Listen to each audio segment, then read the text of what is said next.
મારે ક્ષત્રિય સમાજના આગેવાનોને સમસ્ત રાજ્યના આ સભાના માધ્યમથી એક વિનંતી કરવી છે કે ભૂલ કરી હતી મેં કરી હતી, એની મેં જાહેરમાં માફી માંગી લીધી, કારણ કે મારો ઈરાદો નહોતો.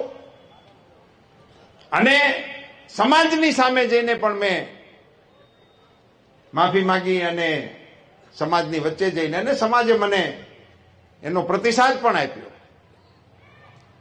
પણ મોદી સાહેબની સામે શા માટે? ક્ષત્રિય સમાજને મારે કહેવું છે કે તમે તમારા યોગદાનને યાદ કરો. આ રાષ્ટ્રના ઘડતરની અંદર તમારું કેવડું મોટું યોગદાન છે, પાર્ટીના વિકાસની અંદર તમારું કેવડું મોટું યોગદાન છે.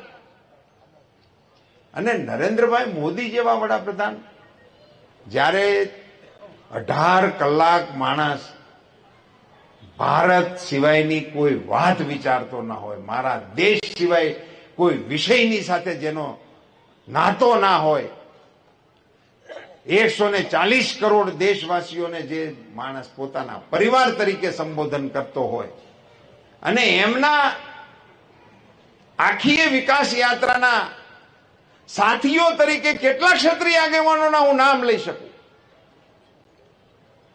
એ ક્ષત્રિય સમાજો મારા કારણે હું સ્વીકારવા તૈયાર છું.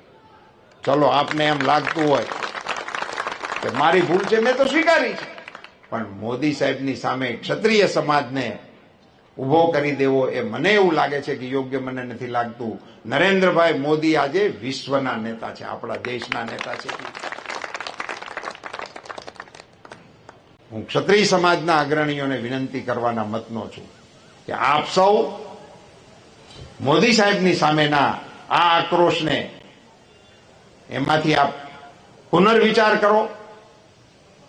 આપ સૌ અગ્રણીઓને પણ મારી આગ્રહભરી વિનંતી છે કે સમાજના આગેવાનોની સાથે સમજણનો નવો સેતુબંધ બાંધવા માટેનો આપણે પ્રયાસ કરીએ.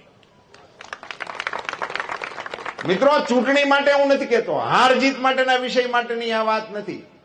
સમાજ જીવનના આપણા તાણાવાણાને સ્પર્શતો વિષય છે, એને રાજકારણથી દૂર રાખવા માટેની કોશિશ ક્ષત્રિય સમાજ અવશ્ય કરશે એવી વિનંતી સાથે હું આ સભામાં આપ સૌને પ્રચંડ મતદાન કરવા માટે 7મી તારીખે 10 વાગ્યા પહેલા મતદાન પૂરું થઈ જાય એ પ્રકારે સૌ કાર્યકર્તા કામે લાગો એવી વિનંતી કરીને વિરમું છું. આપ સૌનો ખૂબ ખૂબ આભાર. ભારત માતા કી જય શ્રી રામ, જય જય શ્રી રામ.